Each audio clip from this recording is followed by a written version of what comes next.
beloved Boss Mike Cervera. Nagkatotoo na yung sinabi ni Pangulo. Sabi ni Manong Bongbong, ano po? Ay may makukulong. Oo, may makukulong daw eh. Sabi niya eh. Di ba? Ngayon, mga kababayan ko, nagkatotoo. Oo. At meron pa hong mga kasunod daw. Oo. May kasunod pa raw ho. Oo. So, eto na ho, mga kababayan. Ang Pangulo, nako, sino kaya kasunod? Yung mga politiko daw, mga congressman, baka si Martin tsaka si Saldico. Tungkol sa iba't ibang kaso. Masaya si Manong Bongbong. Manong Bongbong. Mga kababayan, magandang araw po sa inyong lahat.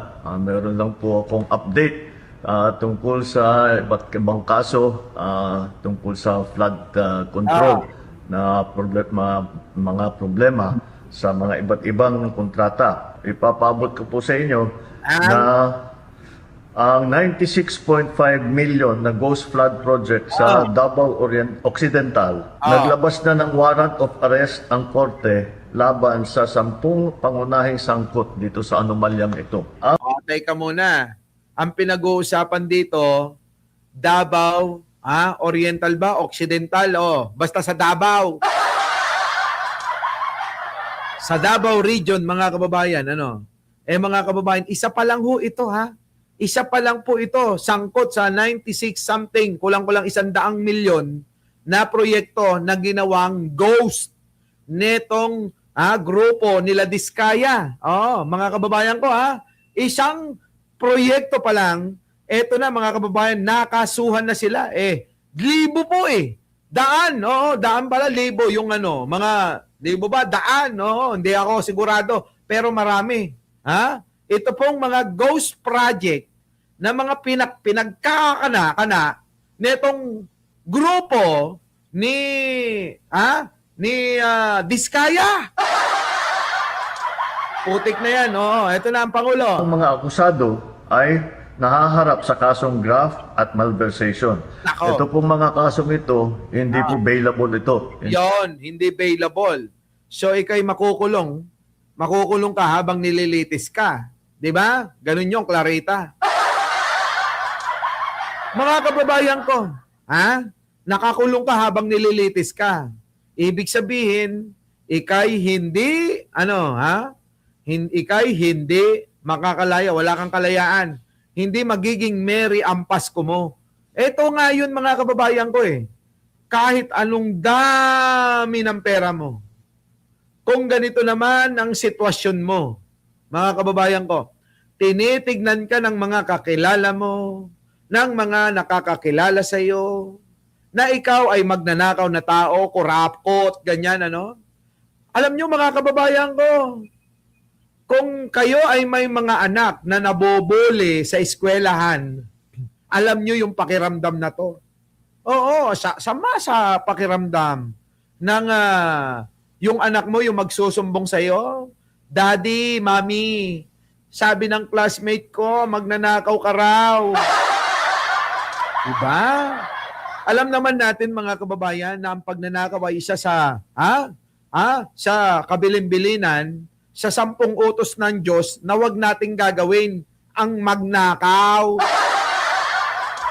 Ngayon, pansinin nyo, nasa Catholic school pa yung mga yan. Nasa Christian school pa yung mga yan. Yung mga anak ng mga magnanakaw, nag-aaral sa mga yan. Christian school, Catholic school, baka nga nasa Ateneo, nasa Lasal, mga ganyan. Diba? Diba, mga kababayan ko?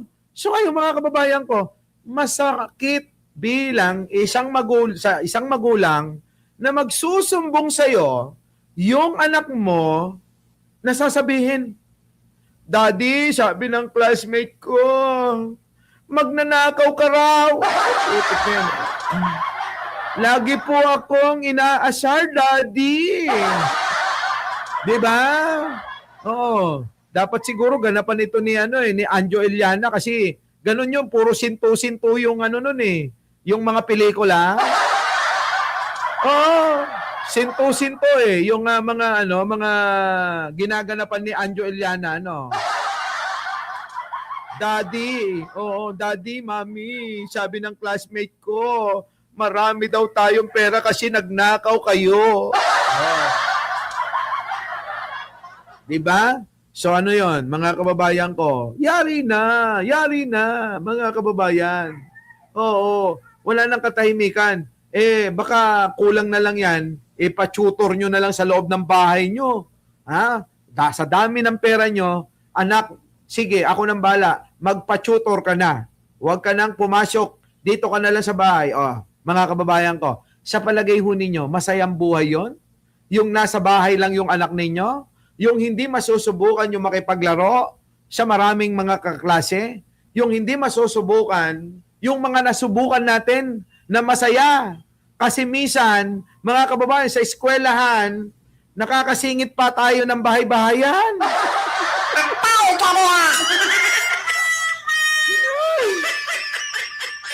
Boring! Di ba? Boring na boring yun, mga kababayan ko. Hindi mo man lang masusubukan makipag-Chinese garter, makipagpiko sa mga kaklase mo. Hindi mo man lang masubukan na makipaghabulan sa playground sa eskwelahan. Wale. Oo. Ibig sabihin, mga kababayan, kulang ang iyong kabataan pag hindi mo nasubukan lahat yan. Di po ba? Yung meron kang mga ka-classmate na maalala na dati ay binusohan mo siya sa pamamagitan ng maliit na salamin. Diba? Tama? Wala siyang ganun. Walang kwento. Hindi tulad natin, marami tayong kwento. Diba? Ay, di ba nung araw, yung mga lalaki iniipit sa may kanilang mga hinlalaki ng ng kanilang mga paa, yung salamin. Tapos kapag ka nakapalda yung mga babae, mga kababayan ko, talagang pinipilit yan, tinitignan. Ay nako, kulay puti, kulay brown, kulay pula, kulay itim. Gano'n, mga kababayan ko nung araw, di ba? Uy, hindi ko gawain yun. Hindi ko kailangan mamboso. Kasi kusa nilang pinapakita sa akin. Ay, ginaganon nga, Ay, ginaganon. Ay, nako.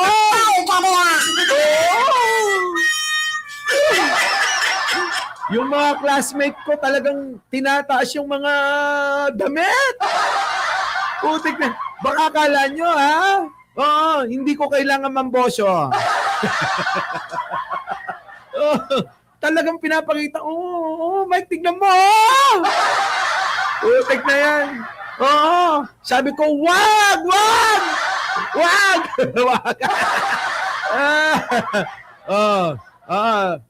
Sabi pa nung classmate ko, tanda-tanda ko to sabi, hulaan mo kung anong kulay ng panty ko.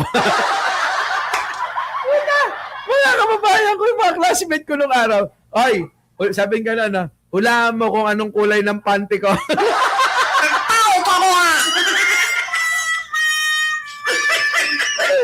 Sabi ko ba, bakit ko hulaan? Grabe ka naman. Sige. Siyempre, mag-invento ka ng mga panty na walang ganong kulay, Sasabihin ko, ganito, ang kulay ng panty mo ay rainbow. Sabi niya, mali ka, tignan mo,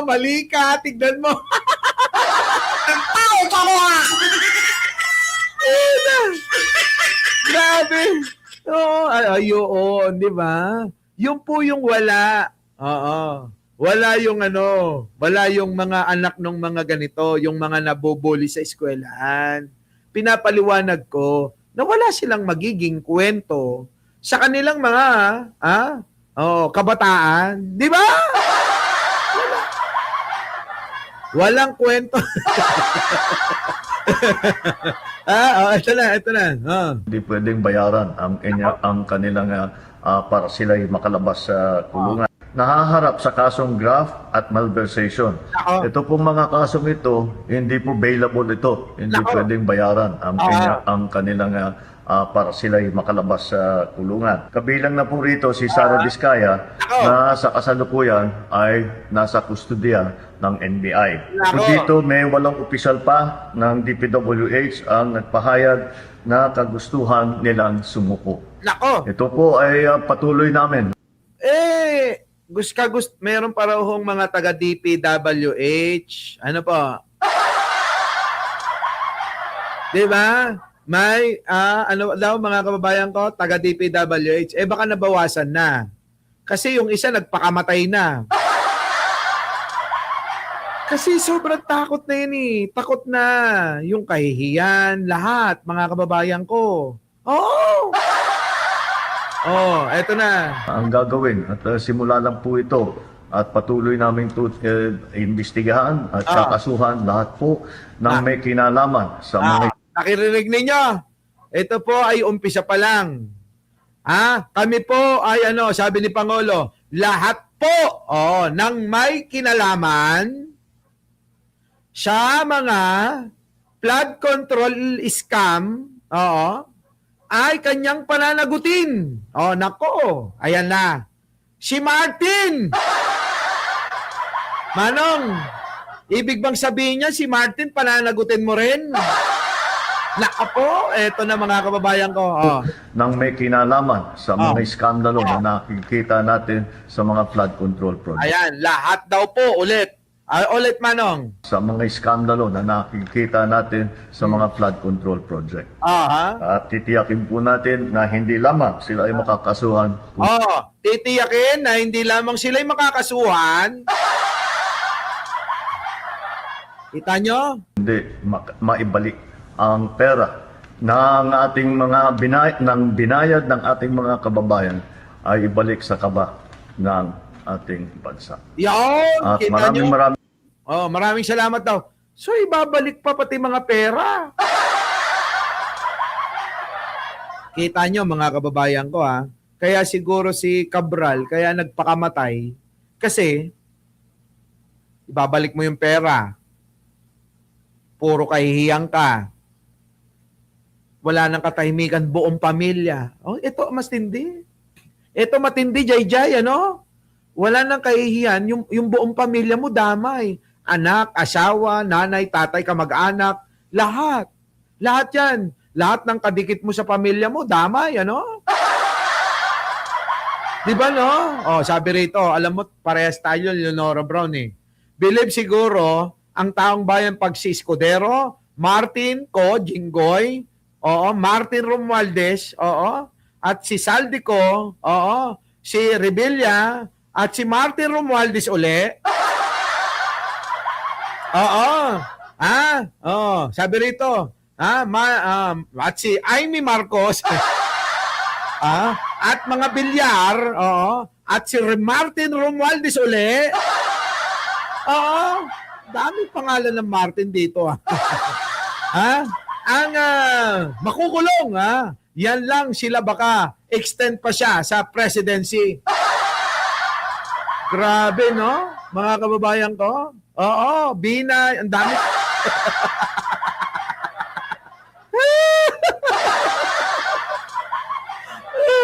Di ba, no? Di ba? Uy, JJ, ano ka ba? Politika lang ito. Walang personalan. Bati-bati tayo. Ang kalaban natin, JJ, ito, makinig ka sa akin, Ang kalaban natin ay sino? Si magnanakaw. Ang kakampi natin, si Manong Bongbong. Di ba? Kaya, tayong dalawa, madami na tayong pinagdaanan Kaya, daig pa natin yung mag-shota. Minsan may LQ, gano'n.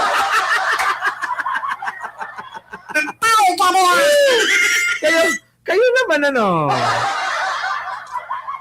minsan normal lang yun yung sa magjowa, tagal-tagal na natin magkakakilala Minsan may LQ tayo. Ganun.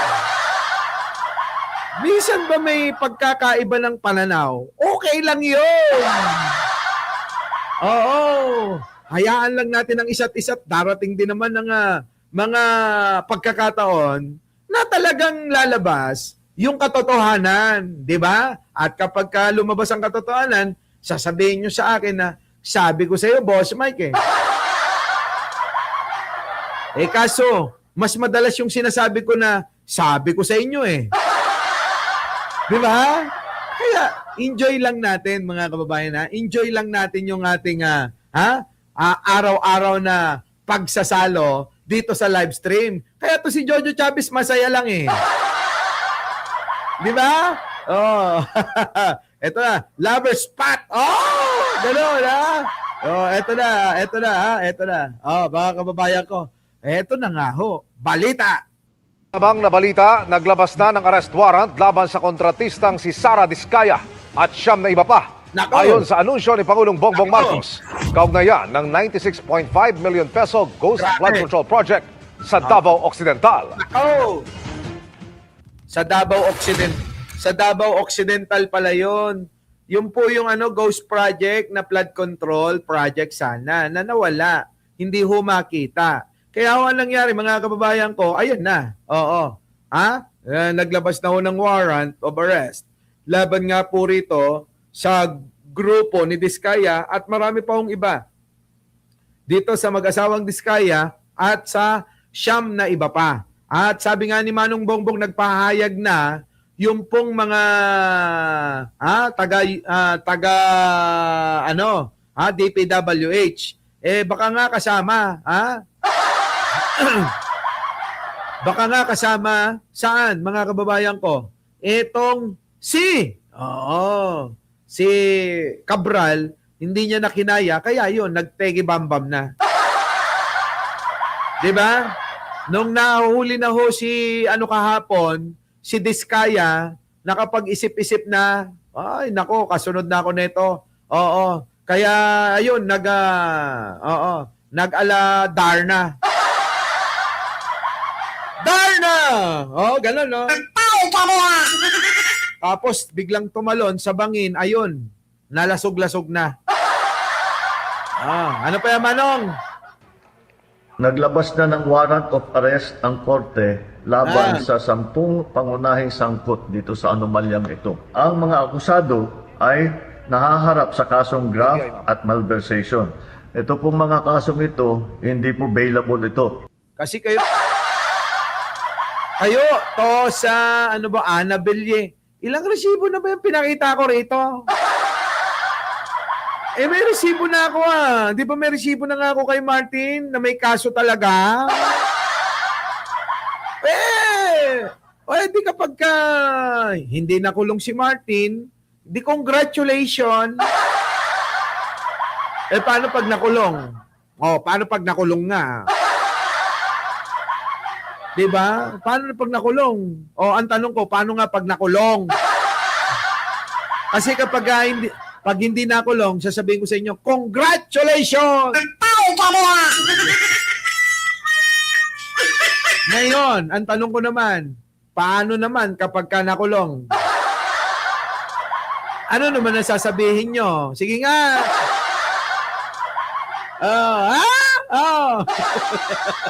Ito na. Hindi pwedeng bayaran ang kanilang para sila'y makalabas sa kulungan. Kabilang na po rito si Sara Diskaya na sa kasalukuyan ay nasa kustodiya ng NBI. Ayan na nga! Sus, sinasabi ka na, paulit-ulit na lang. Di ba, naglabas tayo nakaraan ng mga ebidensya na si Martin sangkot talaga. Ano sabi ng mga Martinico? Sabihin nila, ano na ba? Convicted na ba? Dati naghanap lang kayo ng evidence. Di ba? At di evidence mo, wala, inwarkon. Mano nga busy, son? Ilang beses na nga nating nilalabas yan.